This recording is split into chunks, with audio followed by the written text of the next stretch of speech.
నేను దేవుని చిత్తాన్ని ఎలా తెలుసుకోవాలి అనే ప్రశ్నకు జవాబును దేవుని వాక్యంలోంచి మనం ఈరోజు చూద్దాం.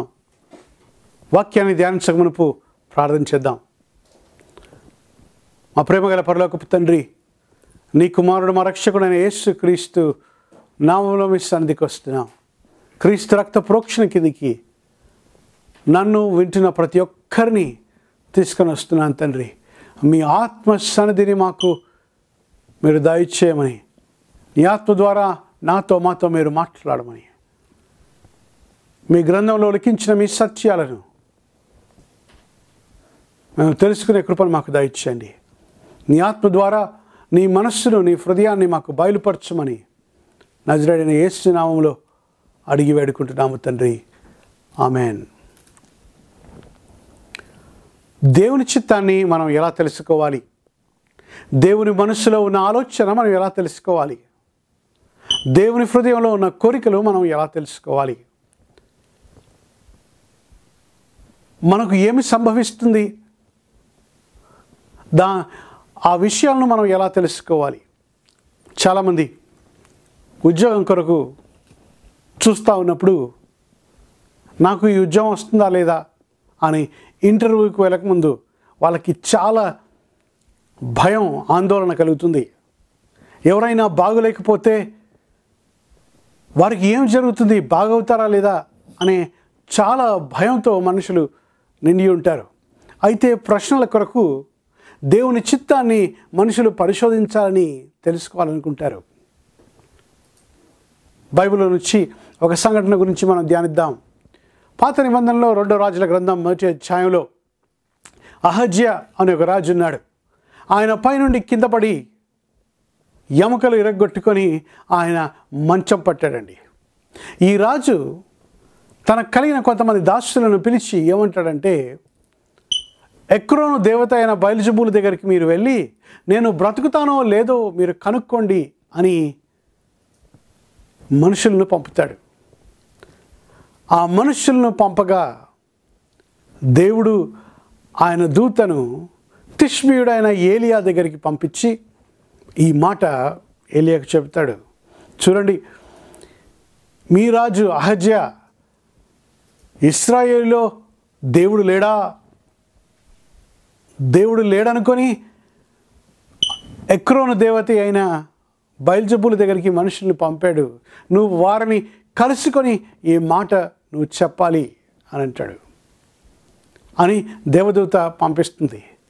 దేవదూత పంపించినప్పుడు ఏలియా ఆ మనుషుల్ని కలిసి ఇలా అంటాడండి, ఇశ్రాయేలులో దేవుడు లేడనుకొని మీరు ఎక్రోను దేవత అయిన బయల్జెబూలు దగ్గరికి వెళ్తున్నారు. నేను బ్రతుకుతానా లేదా అని రాజు మిమ్మల్ని కనుక్కోమన్నాడని వారికి చెప్పి, మీరు ఇశ్రాయేలు దేవుని మీరు వదిలిపెట్టి ఆయన అడగకుండా మీరు అన్య దేవత దగ్గరికి పోయినందుకు ఆ రాజుతో చెప్పు, నువ్వు తప్పకుండా మరణిస్తావని అని ఏలియా వారితో చెప్తాడు. వాళ్ళు వెళ్ళి తిరిగి వచ్చేస్తారు. రాజు అంటాడు, ఏంటో మీరు తిరిగి వచ్చారు ఆ దేవత దగ్గరికి వెళ్ళకుండా అని అంటే, మేము వెళ్తూ ఉంటే ఒక వ్యక్తి మాకు అడ్డం వచ్చాడు, ఆయన ఈ మాటలు చెప్పాడు, అహజ్యాకు చెప్పండి ఈ మాటలు అని చెప్పాడు. ఇశ్రాయేలులో దేవుడు లేడని మీరు ఎక్రోను దేవత దగ్గరికి వెళ్తున్నారా? అందుకే దేవుడు ఈ మాట సెలవిస్తున్నాడు, నువ్వు పట్టిన మంచం నుంచి నువ్వు బ్రతికి బయటికి రావు అని చెబుతాడు. సహోదర సహోదరి, దేవుని విడిచిపెట్టి మనుషులు ఇహలోకపు దేవతల వైపు, ఇహలోక మనుషుల వైపు తిరుగుతూ ఉంటే జరిగే సంఘటన ఏమిటో తెలుసా? లేవికాండం 20వ అధ్యాయం 6వ వచనం ఇలా సెలవిస్తుందండి. లేవికాండం 20వ అధ్యాయం 6వ వచనం, మరియు కర్ణపిశాచి గలవారితోనూ సోదిగాండ్రులతోనూ వ్యభిచరించుటకు వారి తట్టు తిరుగువాడెవడో నేను వానికి విరోధినై ప్రజలలో నుండి వానిని కొట్టివేతును. కర్ణపిశాచి కలిగిన వాళ్ళ దగ్గరికి, సోది చెప్పే వాళ్ళ దగ్గరికి ఒకరు వెళితే దేవుడు వారికి విరోధవుతాడు అని లేవికాండం 20వ అధ్యాయం 6వ వచనంలో రాయబడిందండి. వారిని బ్రతకనీయకుండా నశింపచేస్తానని దేవుని వాక్యంలో దేవుడే చెబుతున్నాడు. సహోదర సహోదరి, నీ జీవితంలో ఏం జరుగుతుందని చేతులు చూసి చెప్పే పామ్ రీడర్స్ దగ్గరికి నువ్వు వెళ్తూ ఉంటే, మంత్రాలు చెప్పి చేసి వారు ఏదో చెప్పే వాళ్ళ దగ్గరికి నువ్వు వెళ్తూ ఉంటే, లేకపోతే చిలక ద్వారా చెప్పే ఆ చిలక జ్యోతిష్యుల దగ్గరికి నువ్వు వెళ్తూ ఉంటే, రకరకాలుగా సాతాను శక్తుల్ని వాడుకొని ఏమి జరగబోతుందో చెప్పేవారి దగ్గరికి నువ్వు వెళ్తూ ఉంటే, దేవుని వాక్యం సెలవిస్తుందంటే అలాంటి వారికి దేవుడే విరోధి అవుతాడని, వారికి తప్పకుండా మరణం సంభవిస్తుందని దేవుని వాక్యం చెబుతుంది. అయితే మనం ఇప్పుడు అడగవలసిన ప్రశ్న ఏమిటో తెలుసా? మనకు జరగబోయే సంఘటన మనకు మంచి జరుగుతుందా, చెడు జరుగుతుందా? లేకపోతే ఈ పెళ్ళి చేసుకోవాలా లేదా, ఈ ఉద్యోగంలో చేరాలా లేదా, ఒక నిర్ణయం తీసుకోకముందు ఈ ఊరికి నేను వెళ్ళాలా లేదా, ఈ పట్టణం వదిలిపెట్టి ఇంకో పట్టణానికి నేను వెళ్ళాలి ఉద్యోగానికి కొరకు అని చాలామంది ఇది చేయాలా లేదా అని ఒక నిర్ణయం తీసుకోక మునుపు దేవుని చిత్తాన్ని కనుక్కోవాలనుకుంటున్నారు చాలామంది క్రైస్తవులు. ఎలా కనుక్కోవాలి? కొంతమంది ఏం చేస్తారంటే చీట్ల మీద రాసి ఎస్ ఆర్ నో పైకి ఎగరేస్తారు. ఎస్ అని వస్తే వెళ్తాం, నో అని వస్తే వెళ్ళాం అని అనుకుంటారు వాళ్ళు. అలా కాదు మనం దేవుని చిత్తాన్ని తెలుసుకోవాల్సింది. అయితే ఈరోజు దేవుని వాక్యంలో వచ్చి దేవుడు ఎవరితో మాట్లాడు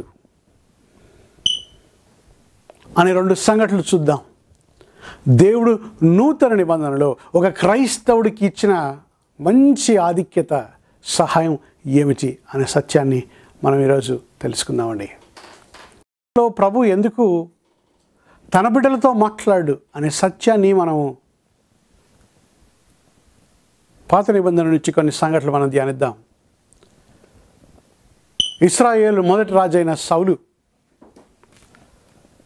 సమూయేలు ఆయనతో చెప్తాడు, అయ్యా నువ్వు వెళ్ళి అమాలేకీయులను హతమార్చమన్నప్పుడు దేవుని మాటను ఆయన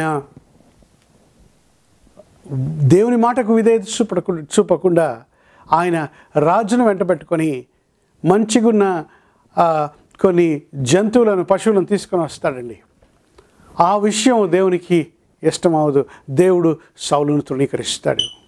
సమూయేలు మరణించిన తర్వాత ఫిలిస్తీయులు ఇశ్రాయేలు మీదకి యుద్ధానికి వారు సిద్ధమైనప్పుడు ఫిలిస్తీ సైన్యాన్ని చూసి సౌలు భయపడిపోతాడు. ఈ యుద్ధాన్ని పోట్లాడాలా లేదా, యుద్ధంలో గెలుస్తామా లేదా అనే ఆందోళన సౌలు హృదయంలో ఉంది. ఇదే ఆందోళన చాలామంది హృదయాల్లో ఉంటుంది. నేను పరీక్ష రాయబోతున్నాను, నేను పాస్ అవుతానా లేదా, నేను ఈ పెళ్ళికి నేను సిద్ధమవుతున్నాను, ఈ కుటుంబం నిలుస్తుందా లేదా, ఈ నెలలో, ఈ వారంలో, ఈ రోజుకు పెళ్లి చేయాలా లేదా, లేకపోతే ఈ పట్టణం వదిలిపెట్టి ఇంకో పట్టణానికి నేను వెళ్తున్నాను, ఏమి జరగబోతుంది. ఒక బిడ్డ పుట్టబోతున్నాడు, కానీ ఆ బిడ్డకు జబ్బు వచ్చేట్లుంది, ఆ బిడ్డ బ్రతుకుతుందా లేదా, ఫలానా వ్యక్తికి జబ్బు వచ్చింది, క్యాన్సర్ వచ్చింది, బ్రతుకుతాడా లేదా. ఇలాంటి విషయాలు తెలుసుకోవాలంటే ఏమి చేయాలి, ఎలా తెలుసుకోవాలి? సౌలు జీవితాన్ని ఒకసారి ఆలోచిద్దాం. ఈయన హృదయంలో ఆందోళన ఎక్కువ అయిపోతుంది. సౌలు హృదయంలో ఇప్పుడు ఏమంటాడో తెలుసా? మొదటి సమూయేలు గ్రంథం 28వ అధ్యాయానికి వస్తే అక్కడ యెహోవా యొద్ద విచారణ చేయగా యెహోవా స్వప్నము ద్వారానైనను ఊరిము ద్వారానైనను ప్రవక్త ద్వారానైనను ఏమీ సెలవేయకుండాను. గాడ్ డిడ్ నాట్ స్పీక్ అని ఉంటుంది ఇంగ్లీష్లో. అయితే దేవుడు మాట్లాడలేదంట. ఎందుకు సౌలుతో దేవుడు మాట్లాడలేదు? దేవుడు మాట్లాడినప్పుడు సౌలుకు ఇంకా ఆందోళన ఎక్కువైపోతుంది. అప్పుడు ఏమన్నాడు తెలుసా? ఆయన దాసులతో అంటాడు, కర్ణపిచాచి కలిగిన ఒక స్త్రీని మీరు వెతకండి. అంటే ఆ మనుషులు ఆ ఎండోర్లో ఒక స్త్రీ ఉంది, రమ్మని సౌలు అప్పుడు రాజుగా కాకుండా రాజవస్త్రాలు తీసివేసి సామాన్యుడు వలె మనుషులతో కలిసి వెళతాడండి. వెళ్ళి ఆ స్త్రీ దగ్గరకు వచ్చి అంటాడు, నా కొరకు నువ్వు నాకు సోది చెప్పాలి అంటాడు. నా కొరకు వ్యక్తిని నువ్వు పిలిపించాలి, చనిపోయిన వ్యక్తిని అని అంటాడు.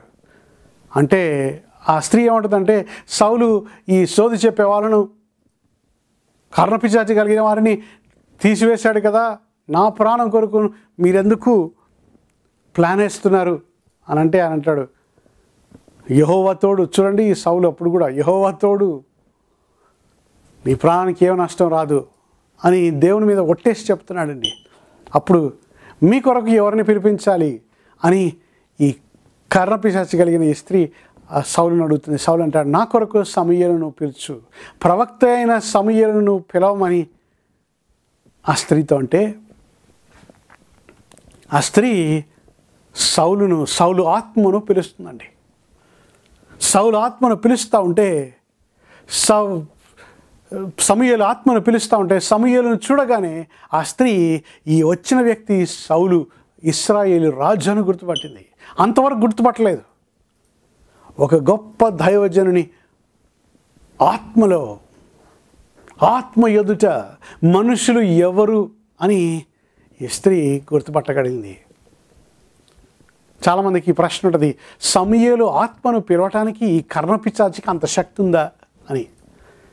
యేసు ప్రభు మరణించక ముందు పాత నిబంధన ఈ దైవజనులంతా కూడా ఒక హోల్డింగ్ ప్లేస్లో, హేడీస్ అని అంటారు, వారు అక్కడ ఉండేవారు.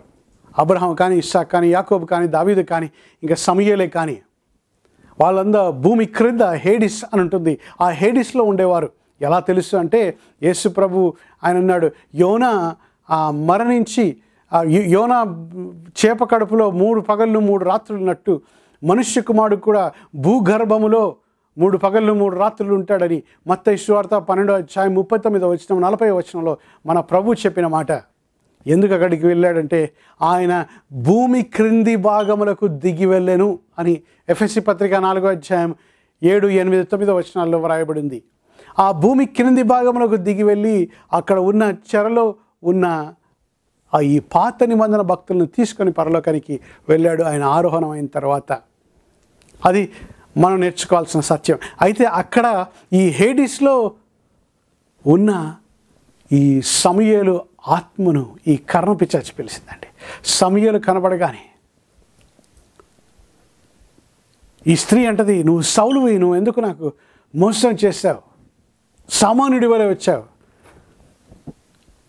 అంటే సౌలు అడుగుతాడు, ఎవరిని చూస్తున్నాను అంటే, ఒక ముసలివాడైన ఒక వ్యక్తిని చూస్తున్నాను, ఆయన దేవత వలె ఉన్నాడు, హీఈస్ లైక్ గాడ్ అని వాక్యంలో ఇంగ్లీష్లో వ్రాయబడిందండి. అయితే సౌలు సాష్టాంగపడి సమూయేలుతో అంటాడు, సమూయేలు అడుగుతాడు, నన్ను ఎందుకు నువ్వు పిలిచావు, why did you disturb me అని అంటాడు.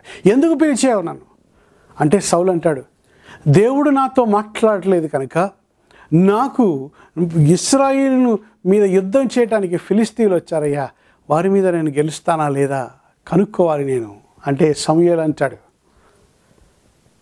నువ్వు ఎందుకు నన్ను పిలిపించావు, నేను బ్రతికున్నప్పుడే నీతో చెప్పాను కదా, యెహోవా నిన్ను విసర్జించాడు అని, నీతో మాట్లాడకుండా ఆయన నిన్ను విసర్జించాడని, నువ్వు యుద్ధానికి వెళ్తావు, రేపు ఈ సమయం కల్లా నువ్వు నీ కుమారులు నాతో ఉంటారు అంటే సమూయేలు ఏం చెప్తున్నాడు తెలుసా, రేపు ఈ సాయంకాలం వరకు నువ్వు మరణిస్తావు, నీ కుమారులు మరణిస్తారు అని సమూయేలు సౌలుతో చెప్తున్నాడండి. చెప్పగానే సౌలు వెళ్ళిపోతాడు. ఫిలిస్తీన్ యుద్ధానికి వస్తారు. గిల్బోవ పర్వతం మీద సౌలు రాజు పడి ఉంటాడు. ఆయనతో ఆయన ఆర్మర్ బేరర్, ఆయన ఆర్మర్ని మోస్తే వాడిని ఏమంటాడంటే, అయ్యా నేను గాయపడ్డాను, నన్ను నీ కత్తితో నన్ను చంపేస్తాయి అని అంటే ఆర్మర్ బేరర్ ఏమంటాడంటే, నువ్వు అభిషక్తుడవు, నువ్వు రాజు, నేను ఎలా చంపగలను అంటే తన కత్తి మీద తను పడి సౌలు చనిపోతాడు. మొదటి దినవృత్తాంతములు 10వ అధ్యాయం 13వ వచనం 14వ వచనంలో ఏం వ్రాయబడిందంటే, యెహోవా సౌలును విసర్జించాడని, యెహోవా సౌలును మరణానికి అప్పగించాడని 2 కారణాలు చెబుతాడు. మొదటి కారణం ఏమిటంటే, దేవునికి అవిధేయుడై ఉన్న సౌలును ఆయన విడిచిపెట్టాడని, రెండోదిగా కర్ణపిచాచి కలిగిన స్త్రీ దగ్గరికి వెళ్ళాడని, దేవుడు సౌలును హతమార్చాడని దేవుని వాక్యం సెలవిస్తుంది. సహోదర సహోదరి, నీకు జరగబోయే సంగతులు లేకపోతే దేవుని చిత్తం ఎలా తెలుసుకోవాలని నీకు హృదయంలో ఉంటే, దేవుడు ఎందుకు మాట్లాడడో తెలుసా? చాలామంది దేవుడు నాకు చెప్పింటే బాగుండు కదా, ఈ విషయంలో ఏం జరుగుతుందో నాకు తెలియాలని ఆందోళనలో ఉంటారు. అలాంటి ఆందోళనలు ఉంటే ప్రభు వైపు తిరుగు. ప్రభు సన్నిధిలో నీ పాపాన్ని నువ్వు ఒప్పుకో. నీ జీవితంలో అవిధేయత ఉంటే ప్రభు నీతో మాట్లాడు. ఆ సత్యాన్ని మనం ఈరోజు నేర్చుకోవాలి. నువ్వు దేవునికి విరుద్ధంగా పాపంలో జీవిస్తూ ఏం జరుగుతుందో నాకు తెలుసుకోవాలంది.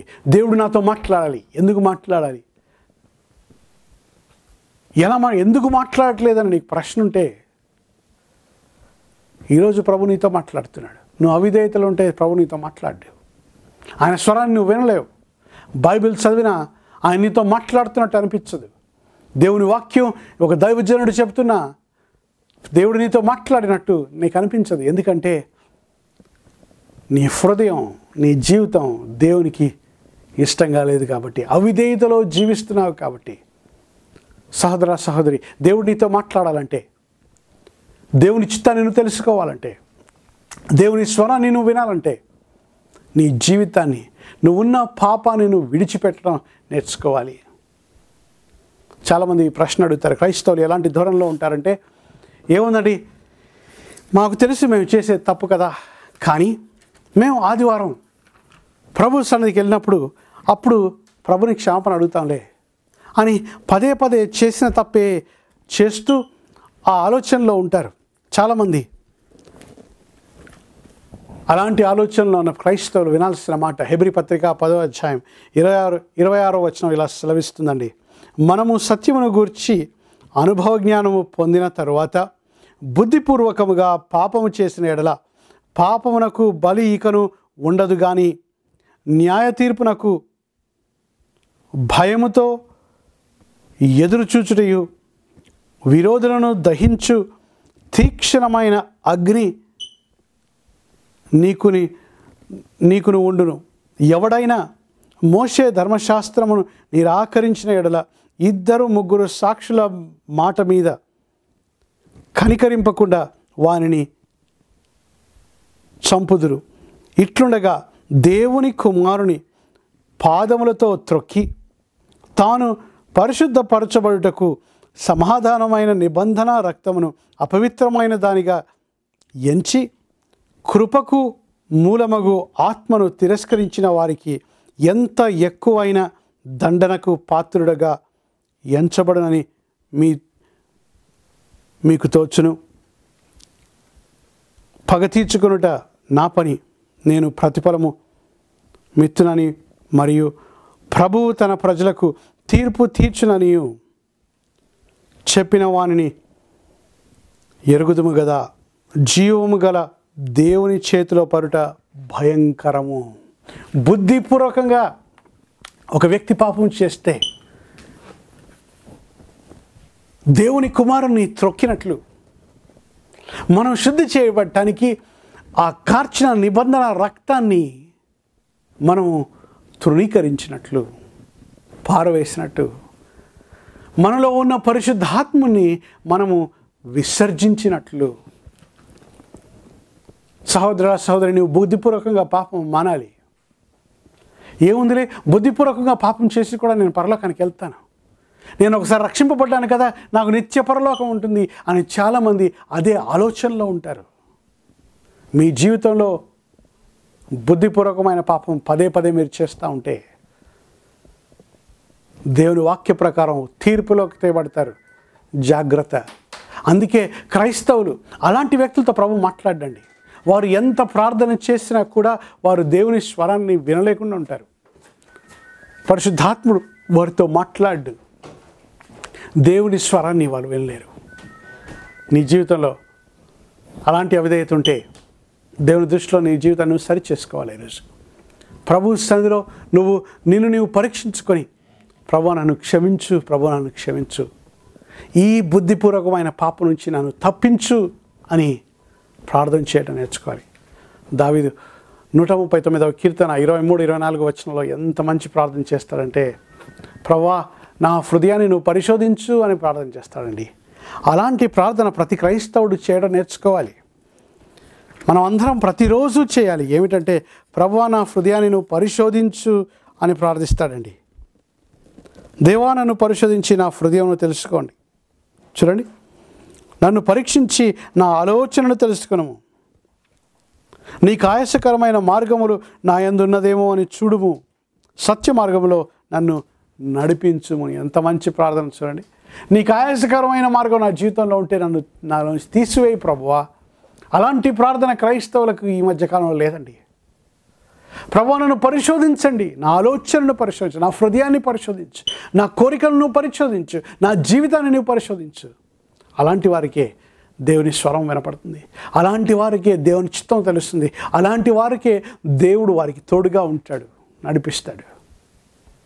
పాపంలో ఉండి కూడా చాలామంది ఏమనుకుంటాడంటే, దేవుడు నాతో ఉన్నాడులే అని అనుకుంటారు. సహోదర సహోదరి, దేవుడు నీతో మాట్లాడకపోతే, దేవుని స్వరాన్ని నువ్వు వినకపోతే నీ జీవితాన్ని సరిచేసుకో. ప్రభు వైపు తిరుగు. ప్రభు సన్నిధిలో ఏడ్చి నీ హృదయాన్ని ఆయనకు అర్పించు. అప్పుడు నీవు ప్రభు స్వరాన్ని వింటావు. అలా తెలుసుకోవాలని యేసు ప్రభు ఏం చెప్పాడు? యేసు ప్రభు చెప్పిన మాటలు, ఆయన మరణించక మునుపు శిష్యులతో ఆ ఆఖరి వారం గడుపుతాడండి. ఆయన శిలువ ఎక్కక మునుపు ఆయన 2-3 రోజులు వారితో గడిపి వారితో మాట్లాడుతున్నాడు. ధీరంగా వాక్యాన్ని బోధిస్తున్నాడు. వాళ్ళకి ఏం చెబుతాడో తెలుసా? యోహాను సువార్త 16వ అధ్యాయం 13వ వచనంలో ఇలా వ్రాయబడిందండి. అయితే ఆయన అనగా సత్యస్వరూపి అయిన ఆత్మ వచ్చినప్పుడు మిమ్మును సర్వసత్యంలోకి నడిపించును. ఆయన తానే ఏమీ బోధింపక వేటిని వినునో వాటిని బోధించి సంభవింపబోవు సంగతులను మీకు తెలియజేయును. తానే ఏమీ బోధించడు, కానీ పరిశుద్ధాత్ముడు తండ్రి క్రీస్తు ఏం మాట్లాడతారో వారి నుంచి విని మీకు బోధిస్తాడు అని పరిశుద్ధాత్ముడి గురించి యేసుప్రభు చెప్తున్నాడండి. అని ఏమంటాడంటే, జరగబోయే సంగతులను గురించి ఆయన మీకు బోధిస్తాడు అని యేసుప్రభు చెప్తున్నాడండి. జరగబోయే సంగతుల గురించి మీకు చెప్పేది ఎవరంటే పరిశుద్ధాత్ముడు. మీరు ఏమి చేయాలో పరిశుద్ధాత్ముడు మీకు చెప్తాడు. దేవుని స్వరాన్ని వినాలంటే పరిశుద్ధాత్మ స్వరాన్ని వినడం నేర్చుకోవాలి. ఇదేంటి బైబిల్లో ఎక్కడుంది అలా అని మీరు అడగొచ్చు ఆ ప్రశ్న. పరిశుద్ధాత్మ స్వరం ఎలా ఉంటుందండి? పరిశుద్ధాత్మ స్వరం ఎలా నాకుంది? పరిశుద్ధాత్మ నాతో మాట్లాడుంటే బాగుండు కదా అని మీకు అనిపించవచ్చాము. అపొస్తలుల కార్యం 8వ అధ్యాయానికి వస్తే, అపొస్తలుల కార్యం 8వ అధ్యాయంలో ఫిలిప్పు సువార్త చెప్పడానికి, ప్రభు ఒక వ్యక్తికి సువార్త చెప్పడానికి ఆయన దూతను పంపించి ఫిలిప్పును పంపిస్తూ ఉంటాడు. మార్గంలో నడుస్తూ ఉంటాడు ఫిలిప్పు. అపొస్తలుల కార్యం 8వ అధ్యాయం 29వ వచనం ఇలా సెలవిస్తుందండి. అప్పుడు ఆత్మ ఫిలిప్పుతో, నీవు ఆ రథము దగ్గరికి పోయి దానిని కలుసుకొనమని చెప్పెను. నువ్వు ఆ రథము దగ్గరికి వెళ్ళు, ఆ రథం మీద కూర్చున్న వ్యక్తిని నువ్వు కలుసుకో అని పరిశుద్ధాత్ముడు చెబుతున్నాడండి. పరిశుద్ధాత్ముడు ఫిలిప్పుతో స్పష్టంగా మాట్లాడాడు. దేవుని పని ఎలా చేయాలి పరిశుద్ధాత్ముడు నడిపిస్తాడు. దేవుని చిత్తాన్ని ఎలా తెలుసుకోవాలి? చూడండి, ఎవరికి సువార్త చెప్పాలి, ఎవరికి సాక్ష్యం చెప్పాలి, ఎక్కడ ఏ పని చేయాలి అంటే పరిశుద్ధాత్ముడు నడిపిస్తాడు. పరిశుద్ధాత్మని స్వరాన్ని ఫిలిప్పు విన్నాడండి. పరిశుద్ధాత్మ స్వరాన్ని విన్న ఫిలిప్పు ఏం చేశాడో తెలుసా? ఆ రథం దగ్గరికి వెళ్ళిపోయాడు. ఆ రథం దగ్గరికి వెళ్తే ఆ రథం మీద కూర్చున్న ఆ వ్యక్తి ఏం చదువుతున్నాడంటే ఆఫ్రికన్ అఫీషియల్, ఆయన ఫైనాన్స్ మినిస్టర్ అనవచ్చు. ఇథియోపియన్ ఫైనాన్స్ మినిస్టర్ గారు ఒక గ్రంథపు చుట్ట చదువుతున్నాడు. ఏం చదువుతున్నాడంటే ఆయన వదకు తేబడిన గొర్రెపిల్ల వలె అని యెషయా గ్రంథాన్ని చదువుతున్నాడు. ఆయన యెషయా గ్రంథం 53వ అధ్యాయాన్ని చదువుతున్నాడు. చదువుతూ ఉంటే ఫిలిప్ ఏం అడిగాడో తెలుసా? నువ్వు చదువుతుంది నీకు అర్థమవుతుందా అని అడిగాడండి. చూడండి, అనేకులు బైబిల్ చదవచ్చేమో, కానీ ఆత్మపూర్ణుడైన ఫిలిప్ చెప్తే ఈ వ్యక్తికి యేసు ప్రభు గురించి తెలిసిందండి. చాలామంది ఏదో ఉట్టిగా బైబిల్ చదవచ్చు, లేకపోతే బైబిల్ గురించి వినొచ్చు, కానీ ఆత్మపూర్ణుడైన వ్యక్తి ఎవరైనా బోధిస్తే ఆ వ్యక్తి రక్షణలోకి వస్తాడండి. సహోదర సహోదరి, పరిశుద్ధాత్మతో నింపబడినవా? నువ్వు నిజంగా ఆత్మతో నింపబడ్డావా? నువ్వు పరిశుద్ధాత్మ స్వరాన్ని నువ్వు వినడం నేర్చుకున్నావా? పరిశుద్ధాత్ముడు నీతో మాట్లాడతాడా? పరిశుద్ధాత్ముడు మిమ్మల్ని నడిపిస్తాడా? ఇదేంటండి, ఇది కొత్త సత్యంలా ఉంది మాకు, ఎప్పుడు మేము ఇలాంటి బోధ వినలేదు అని మీరు అనుకోవచ్చు. దేవుని వాక్యం ఏం చెప్తుందో తెలుసా? ఇవి నా మాటలు కాదు, దేవుని వాక్యం. రోమీలకు రాసిన పత్రిక 8వ అధ్యాయం 14వ వచనంలో అయితే, ఎందరైతే పరిశుద్ధాత్మ ద్వారా ఆత్మ ద్వారా నడిపించబడతారో వారు దేవుని కుమారులు అని వ్రాయబడింది. పరిశుద్ధాత్మ ద్వారా నడిపించబడాలి. నీ జీవితం పరిశుద్ధాత్మ ద్వారా నడిపించబడుతుందా? పరిశుద్ధాత్ముడు నీతో మాట్లాడతాడా? లేదండి, అలాంటి అనుభవం నాకు లేదు అనంటే మీరు ప్రభువుని అడగండి. ప్రభువా, నాతో మాట్లాడండి. నీ స్వరాన్ని వినకుండా నా జీవితంలో ఉన్న అడ్డంకులన్నిటినీ మీరు తొలగించండి. నా ఆలోచనలో ఉన్న అడ్డంకులను తొలగించండి. నా హృదయంలో ఉన్న అడ్డంకులను తొలగించండి.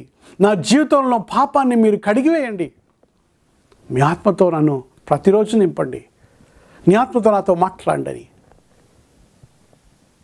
మనం ప్రార్థన చేయాలి. ప్రతి క్రైస్తవుడు ప్రార్థన చేయాలి. క్రైస్తవ జీవితం పరిశుద్ధాత్మ లేకుండా అసంభవం. దేవునికి ఇష్టలుగా ఉండాలంటే ఆత్మపూర్ణులు మాత్రమే, దేవుని చిత్తాన్ని తెలుసుకునేవారు మాత్రమే దేవునికి ఇష్టలుగా ఉంటారు. యేసుప్రభు ఏమన్నాడో తెలుసా? హెబ్రీ పత్రిక 10వ అధ్యాయం 5వ వచనం నుంచి 7వ వచనం వరకు మీరు చదివితే, క్రీస్తు లోకంలోకి వచ్చినప్పుడు అన్నాడంట, తండ్రి నీ చిత్తాన్ని చేయటాన్ని వచ్చానన్నాడంట. Behold I have come to do your will O God అని హెబ్రీ పత్రిక 10వ అధ్యాయం 7వ వచనంలో ఉంది. ఆ మాట కీర్తనాకారుడు దావీదు 40వ కీర్తనలో 7వ వచనంలో చెప్పిన మాట యేసు ప్రభు కూడా అదే మాట పలుకుతున్నాడండి. I delight to do your will. నీ చిత్తాన్ని చేయటానికి నేను ఆనందిస్తున్నానని, ఆశపడుతున్నాను అని దావీదు చెప్తున్నాడు. అలాంటి పరిస్థితుల్లోకి క్రైస్తవులు రావాలి. నువ్వు రావాలి, నేను రావాలి. యేసు ప్రభు ఏమన్నాడో తెలుసా? యోహాను సువార్త 4వ అధ్యాయం 34వ వచనంలో, ఆయన తండ్రి చిత్తాన్ని చేయడం నాకు ఆహారం అన్నాడు. నాకు భోజనం చేయడం ఇంపార్టెంట్ కాదు, తండ్రి చిత్తాన్ని చేయడం నాకు ఇంపార్టెంట్ అని అన్నాడు యేసు ప్రభు. ఆ పరిస్థితిలో నువ్వున్నావా, నేనున్నా? నా ప్రశ్న. ఆయన చిత్తం తెలుసుకోవడం ఒక ఎత్తు, ఆయన చిత్తాన్ని జరిగించడం ఇంకో ఎత్తు. అనుదినం నేను దేవుని చిత్తాన్ని చేయాలి. ఒక గొప్ప దైవజనుడు ఉండేవాడు. ఆయన పేరు నేను చెప్పను, కానీ ఆయన ఒకరోజు ప్రభువా, ఆయన చిన్న విషయాలకు కూడా ప్రభుని అడిగాడు అంట. నేను ఈ స్థలానికి వెళ్ళాలా లేదా, ఈ పని చేయాలా లేదా, ప్రతి చిన్న విషయం. ఒకరోజు ఆయన వెంట్రుకలు కత్తిరించుకోవాలనుకున్నాడు, హెయిర్ కట్. వెంట్రుకలు కత్తిరించుకోవాలనుకొని, ప్రభువా నేను ఈరోజు హెయిర్ కట్కి వెళ్ళాలా లేదా అని ప్రార్థించాడంట. ప్రభు ఈరోజు వద్దులే, రేపు వెళ్ళాడు. వెళ్ళంటే నెక్స్ట్ డే వెళ్తూ ఉంటే ఆ వెంట్రుకలు కత్తిరించేవాడికి సువార్త చెప్పినప్పుడు వారు రక్షణలోకి వస్తారు. చూడండి, దేవుని చిత్తాన్ని కనుక్కొని చేసేవారిని దేవుడు తప్పకుండా వాడుకుంటాడు.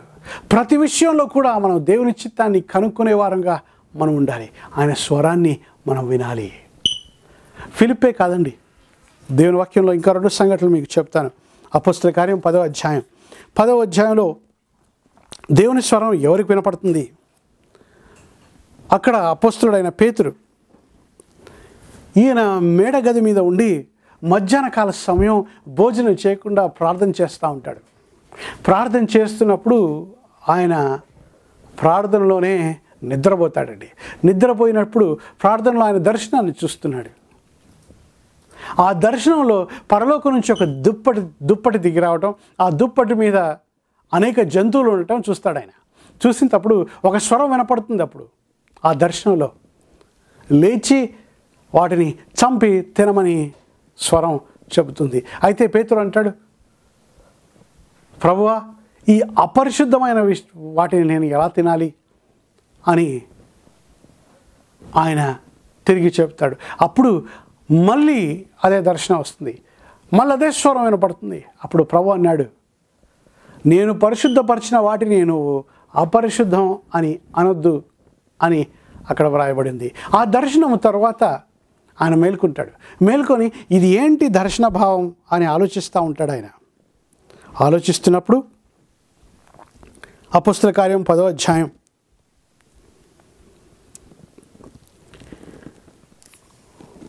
19వ వచనంలో ఇలాగ వ్రాయబడి ఉందండి. పేతురు ఆ దర్శనమును గూర్చి యోచించుండగా ఆత్మ, ఇదిగో 3 మనుష్యులు నిన్ను వెతుకుచున్నారు, నువ్వు లేచి క్రిందకు దిగి సందేహింపగా వారితో కూడా వెళ్ళుము, నేను వారిని పంపి ఉన్నాను. చూడండి ఎంత మంచి వాటిలో పరిశుద్ధాత్ముడు పేతురుతో చెప్పాడంట. ఏమని? ఈ దర్శనం ఏమిటో అని ఆలోచిస్తున్నాడంట ఈయన ఈ దర్శనం గురించి భావాన్ని, ఈ దర్శన భావం గురించి ఆలోచిస్తున్నప్పుడు పరిశుద్ధాత్ముడు చెప్పాడంట, 3 వ్యక్తులు నీ కొరకు వెతుకుతున్నారయ్యా, నువ్వు మేడ దిగి కిందికి వెళ్ళు, వారితో వెళ్ళటానికి నువ్వు సందేహించొద్దు. ఆ దర్శనం ఏమిటో తెలుసా? యూదుడైన పేతురు అన్యులతో కలిసేవారు కాదు, కానీ అర్జునులతో కలిసి భోజనం చేసేవారే కాదు. కొర్నేలు అనే వ్యక్తికి ప్రభు దేవదూత కనపడి, నువ్వు అక్కడ పేతురు అనే వ్యక్తి ఉన్నాడు, ఆయన దగ్గరికి నీ దాసులు పంపించమంటే కొర్నేలి 3 వ్యక్తులను పంపిస్తాడండి పేతురుని కొర్నేలు ఇంటికి తీసుకురావడానికి. కొర్నేలిని ఇంటికి రావడానికి ప్రభు పేతురును ప్రిపేర్ చేస్తున్నాడు. ఎలా ప్రిపేర్ చేస్తాడో తెలుసా? ప్రార్థన చేస్తున్న పేతురును ప్రిపేర్ చేస్తాడు. సహోదర సహోదరి, దేవుడు నీతో మాట్లాడాలంటే, దేవుడు నీకు పరలోకపు దర్శనాలు ఇవ్వాలంటే, ప్రభు నీతో మాట్లాడాలంటే ప్రార్థించే వారికే ఇస్తాడండి అలాంటి దర్శనాలు. ప్రార్థించే వారే ఆ స్వరాన్ని వింటారు. మీ జీవితంలో ప్రార్థన లేకపోతే, ఎక్కువగా ఆయన సమయంలో ఆయన సన్నిధిలో సమయాన్ని గడిపే అలవాటు నీకు లేకపోతే, ఉదయం ప్రతి ఉదయం గంట సేపు ఆయన సన్నిధిలో వేచి ఉండటం నీకు అలవాటు ఉందా? లేకపోతే ప్రభు నీతో ఎలా మాట్లాడతాడు? ప్రభు నీ పని చేయాలా లేదా? ఈ ఉద్యోగానికి వెళ్ళాలా లేదా? ఈ ఇంటర్వ్యూకి వెళ్ళాలా లేదా? ఈ పెళ్ళి చేయాలా లేదా? లేకపోతే ఈ పట్టణానికి నేను వెళ్ళాలా లేదా అని మీరు ప్రభుని అడగాలంటే ప్రభు సన్నిధిలో వేచి ఉండటం నేర్చుకోవాలి. ప్రార్థించే వారితో ప్రభు మాట్లాడతాడు. మనం అనుకుంటాం ప్రార్థనలో మన విషయాలే మనం ప్రభుకి చెప్తామని అనుకుంటాం. కాదండి, ప్రార్థనలో ప్రభు మనతో మాట్లాడతాడు. అలాంటి అనుభవం నీకుందా? ఎక్కువ మనం ఏం చేస్తారంటే, చాలామంది మనసుతో ప్రార్థన చేయడం నేర్చుకున్నారు, కానీ ఆత్మతో ప్రార్థన చేయడం నేర్చుకోలేదు. 1 కొరింథీ 14వ అధ్యాయంలో పౌలు అంటాడు, నేను ఆత్మతో ప్రార్థన చేస్తాను, నేను మనసుతో కూడా ప్రార్థన చేస్తానంటాడు. చాలామంది మనసుతో అంటే దేవునికి ఒక లిస్ట్ చదివేస్తారండి. ఎన్ను బాగు చేయి, ఇది చేసి, అది చేసి అని ఒక పెద్ద లిస్ట్ చదివేస్తారు. ఈయన బాగు చేయి ప్రభు, ఆయనకు ఉద్యోగం ఇచ్చేసే ప్రభు, ఈ బిడ్డను కాపాడు ప్రభు, ఆయన బాగు చేయి ప్రభు, ఈవెన్ చూసుకో ప్రభు, అన్నీ చేసేసి ప్రభుకి అన్నీ ఒక పని మనిషికి పని చెప్పినట్టు దేవుడికి అప్పచెప్పి వచ్చేస్తారండి. దేవుని చిత్తం ఏమిటో కనుక్కోరండి. దేవుడు మాట్లాడే అనుభవంలోకి ఇంకా ఎదగరు. పరిశుద్ధాత్ముడు పేతురుతో మాట చెప్పాడంట.